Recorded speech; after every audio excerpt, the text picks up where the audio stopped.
नमस्कार। आज हम साहित्य के इतिहास के एक ऐसे कोने में झांकने वाले हैं जो काफी अंधेरा है, विशाल है और पेचीदा भी। हम बात कर रहे हैं वॉनी द वैम्पायर और द फीस्ट ऑफ ब्लड की। हमारे पास ना इस कहानी की एक डिटेल समीक्षा है और आज हम उसी के बेस पर इस रचना की परतें खोलने की कोशिश करेंगे। ये कहानी आखिर है क्या चीज, और ये 1840 में लिखी गई कहानी आज भी क्यों रेलेवेंट है, खासकर अगर कोई हॉरर या वैम्पायर फिक्शन में इंटरेस्ट रखता है। इसे अक्सर वैम्पायर जॉनर का एक तरह से फाउंडेशन स्टोन माना जाता है। तो चलिए आज पता लगाते हैं कि इस कहानी में क्या खास था, इसका इम्पैक्ट क्या हुआ और लिटरेचर की दुनिया में इसकी जगह कहाँ है। बिल्कुल। और देखिए, इस कहानी को सही में समझने के लिए थोड़ा पीछे जाना होगा। विक्टोरियन इंग्लैंड में वानी उस दौर की एक खास चीज थी जिसे पेनी ड्रेडफुल कहते थे। ये बेसिकली साप्ताहिक बहुत सस्ती कहानियां थीं। उनका एक ही मकसद था, आम रीडर का भरपूर मनोरंजन करना। सनसनी, रोमांच, ये धारावाहिक रूप में छपती थी। मतलब कहानी हर हफ्ते किश्तों में आती थी। पढ़ने वालों की उत्सुकता बनी रहती थी। तो आज हमारी बातचीत का मकसद भी यही है कि इस रिव्यू से जो फैक्ट्स मिले हैं उनको सामने रखकर देखें कि कहानी की असलियत क्या थी, क्या खूबियां थीं, क्या कमियां थीं और ओवरऑल इसका महत्व क्या रहा है। हाँ, ये पेनी ड्रेडफुल वाली बात इंटरेस्टिंग है। ये उस जमाने का एक तरह का पॉप कल्चर टाइप था। हाँ, कह सकते हैं, बिल्कुल। चलिए कहानी पर आते हैं। पूरा टाइटल ही काफी दमदार है, vampire the feast of blood. सुनने में ही ड्रामा है। समीक्षा बताती है कि इसके लेखक जेम्स मैल्कम राइमर और थॉमस पिकेट प्रेस थे। हालांकि इस पर थोड़ी डिबेट हमेशा रही है कि असल में कलम किसकी ज्यादा चली। हाँ, देखिए, उस दौर के सीरियल पब्लिकेशंस में ये आम बात थी। कई बार लेखक गुमनाम रहते थे या एक ही कहानी पे कई लोग काम करते थे।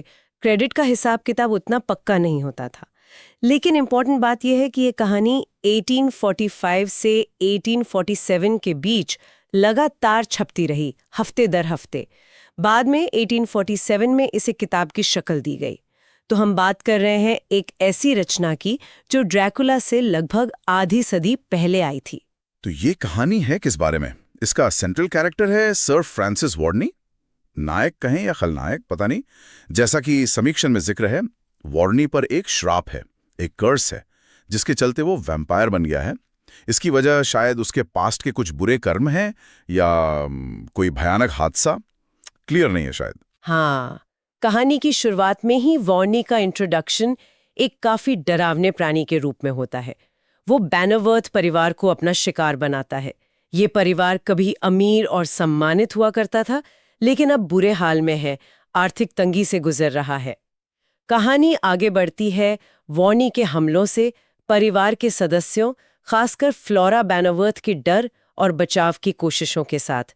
इसमें हेनरी बैनरवर्थ, मिस्टर मार्चेंडेल, चार्ल्स हॉलैंड जैसे कई और किरदार भी हैं जो या तो परिवार की मदद करते हैं या वॉनी के रहस्य को सुलझाने में लगते हैं। लेकिन वानी सिर्फ एक दानव नहीं है, और यही कहानी मुझे लगता है इंटरेस्टिंग हो जाती है।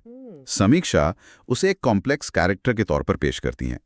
एक तरफ वो खून का प्यासा है, वायलेंट है, लोगों को डराता है, लेकिन दूसरी तरफ वो अपने इस वैम्पायर होने के श्राप से बहुत दुखी और पीड़ित भी है। बिल्कुल। उसे अपनी हालत पर गहरा अफसोस और पछतावा होता है।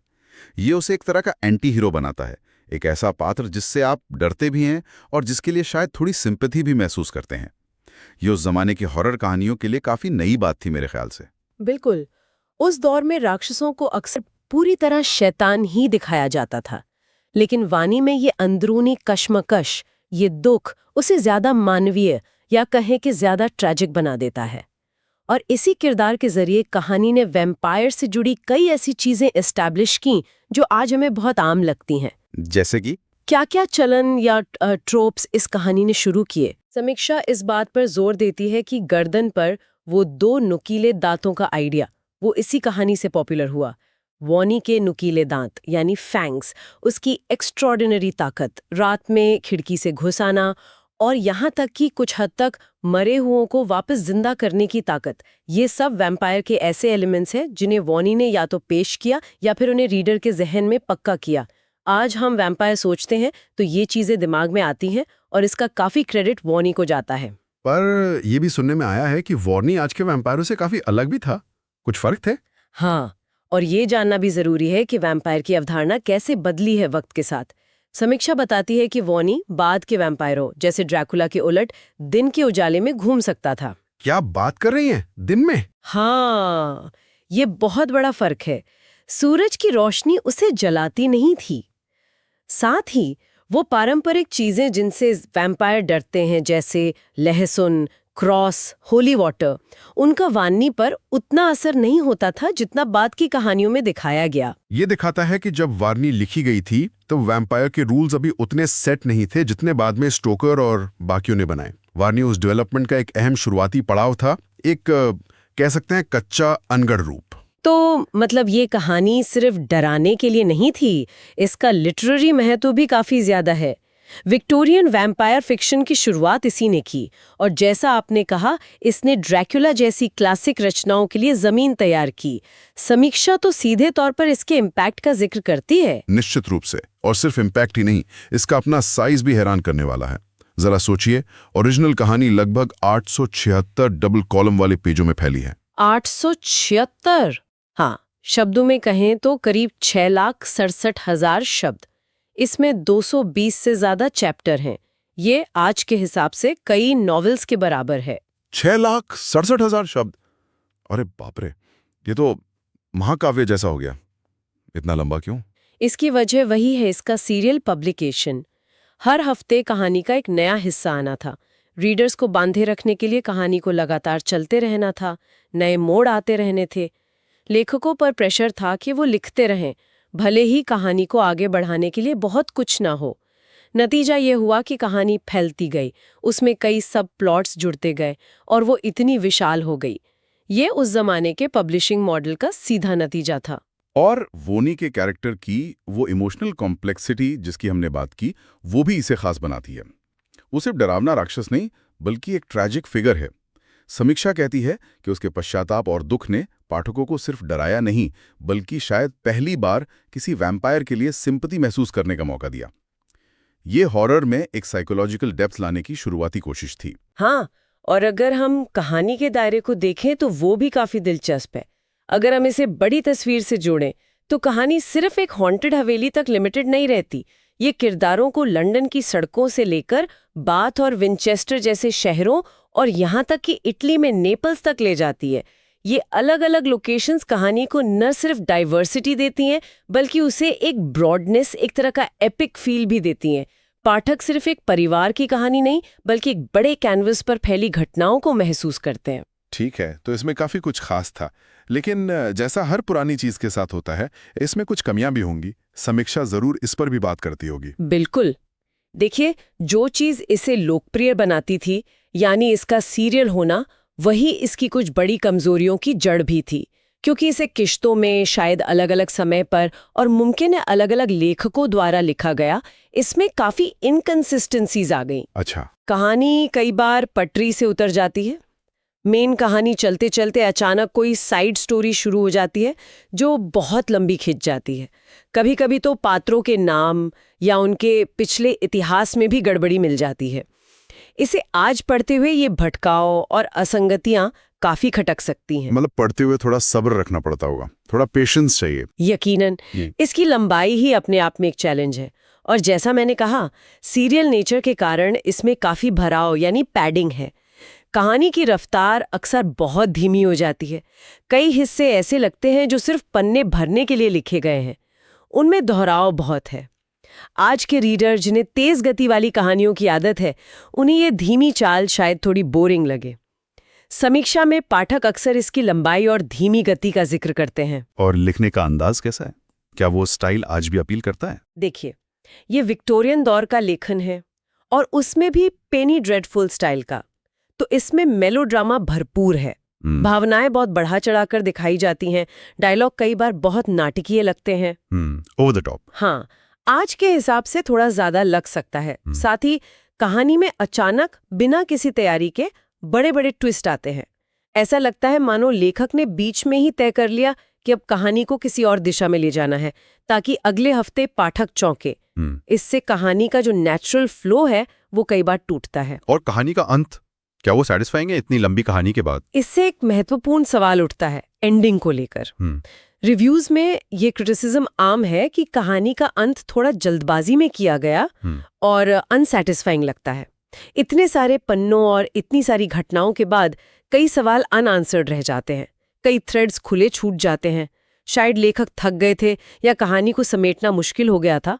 वजह जो भी हो, कई रीडर्स एंडिंग से निराश महसूस करते हैं। तो इस सब का क्या मतलब है? इन खूबियों और खामियों के बावजूद वॉर्नी द वैम्पायर का लिटरेरी और कल्चरल इंपॉर्टेंस क्या है?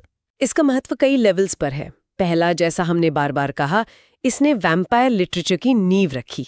खून चूसना, गर्दन पर निशान, नुकीले दांत, वैम्पायर का श्रापित होना, ये सब आइडियाज या तो इसने शुरू किए या फिर इन्हें एस्टैब्लिश किया। ये वो टेम्पलेट बन गया जिस पर बाद की अनगिनत वैम्पायर कहानियां बनी। तो ये ड्रैकुला से पहले का एक जरूरी पूर्वज है एक तरह से। बिल्कुल। ड्रैकुला से लगभग 50 साल पहले ये एक विशाल एम्बिशियस वैम्पायर कहानी थी जिसने साबित किया कि इस सब्जेक्ट में रीडर्स का गहरा इंटरेस्ट है। इसने डर, रहस्य, रोमांस और रोमांच का एक ऐसा मिक्सचर पेश किया जिसने उस जमाने के पाठकों को बांधे रखा। ये दिखाता है कि वैम्पायर का आकर्षण स्टोकर से बहुत पहले ही जड़े जमा चुका था। और पेनी ड्रेडफुल फॉर्मेट का क्या, उसका भी कोई महत्व है? बहुत ज्यादा। वॉनी जैसे पब्लिकेशंस ने पेनी ड्रेडफुल को बेहद लोकप्रिय बनाया। इन्होंने साबित किया कि लिटरेचर सिर्फ अमीरों या पढ़े लिखे वर्ग तक लिमिटेड नहीं रह सकता। इन सस्ती साप्ताहिक कहानियों ने आम लोगों, खासकर वर्किंग क्लास के रीडर्स तक कहानियों को पहुंचाया। इन्होंने पढ़ने की संस्कृति को बढ़ावा दिया और दिखाया कि सीरियल पब्लिकेशन के जरिए बड़े पैमाने पर रीडर्स तक कैसे पहुंचाया जा सकता है। इसने जॉनर फिक्शन के डेवलपमेंट में एक अहम भूमिका निभाई। तो कुल मिलाकर अगर हम समीक्षा के आधार पर सोचें तो आज किसे ये किताब पढ़नी चाहिए? क्या ये सबके लिए है? शायद सबके लिए नहीं, लेकिन अगर कोई वैम्पायर फिक्शन की हिस्ट्री को समझना चाहता है, ये जानना चाहता है कि ड्रैकुला कहाँ से आया या गॉथिक हॉरर कैसे डेवलप हुआ, तो वॉनी पढ़ना एक जरूरी अनुभव है। ये एक तरह से लिटरेरी खुदाई करने जैसा है, आप जड़ों तक पहुंचते हैं। लेकिन जैसा हमने सुना, इसमें कुछ चुनौतियां भी हैं। काफी लंबी है, स्लो है, तो पाठक को क्या ध्यान में रखना चाहिए? सबसे जरूरी है अपनी एक्सपेक्टेशंस को सही रखना। इसे आज की तेज रफ्तार एक्शन पैक्ड हॉरर कहानी ना समझें। ये धीमी है, पुरानी स्टाइल में लिखी गई है और कभी-कभी थोड़ी अजीब लग सकती है। इसमें पेशेंस की जरूरत होगी। इसे विक्टोरियन काल की एक अनोखी हिस्टोरिकल आर्टिफैक्ट की तरह देखना होगा, अपनी तमाम खामियों और खूबियों के साथ। कोई और टिप जो समीक्षा से निकल कर आती हो पढ़ने वालों के लिए? हाँ, एक प्रैक्टिकल सलाह ये है कि अगर आप इसे पढ़ने का मन बनाते हैं तो कोशिश करें कि ऐसा एडिशन चुनें जिसमें इंट्रोडक्शन या कुछ एनोटेटेड नोट्स हों। अच्छा, नोट्स वाला एडिशन? हाँ, ये नोट्स आपको कहानी के हिस्टोरिकल कॉन्टेक्स्ट, पेनी ड्रेडफुल की प्रकृति और सीरियल पब्लिकेशन की चुनौतियों को समझने में मदद करेंगे। जब आप जानेंगे कि कहानी क्यों इतनी लंबी है या इसमें गड़बड़ियां क्यों हैं, तो शायद आप उसे ज्यादा अप्रिशिएट कर पाएंगी और पढ़ने का एक्सपीरियंस बेहतर होगा। ये अच्छी सलाह है। तो ये थी हमारी आज की बातचीत वॉनी द वैम्पायर पर, विक्टोरियन हॉरर की एक भूली बिसरी लेकिन बेहद प्रभावशाली कड़ी। और जाते जाते एक विचार छोड़ जाते हैं सोचने के लिए। वॉनी की ये धारावाहिक एपिसोडिक प्रकृति, जिसे पाठकों को हर हफ्ते बांधे रखने के लिए बनाया गया था, क्या ये आज के जमाने की टीवी सीरीज को लगातार देखते रहने, मतलब बिंज वॉचिंग, की हमारी आदत से थोड़ी मिलती जुलती नहीं है? वो इंतजार, वो अगले एपिसोड का हुक, और दूसरी बात, वॉनी का वो सिंपैथेटिक पोर्ट्रेल, एक मॉन्स्टर जो अपनी मॉन्स्ट्रसनेस से खुद दुखी है, क्या ये उन कॉम्प्लेक्स, एंटी हीरो या ट्रैजिक मॉन्स्टर्स की लंबी लाइन की शुरुआत थी जिन्हें हम पिछले लगभग 250 सालों से पॉप कल्चर में इतना पसंद करते आए हैं? सोचने वाली बात है।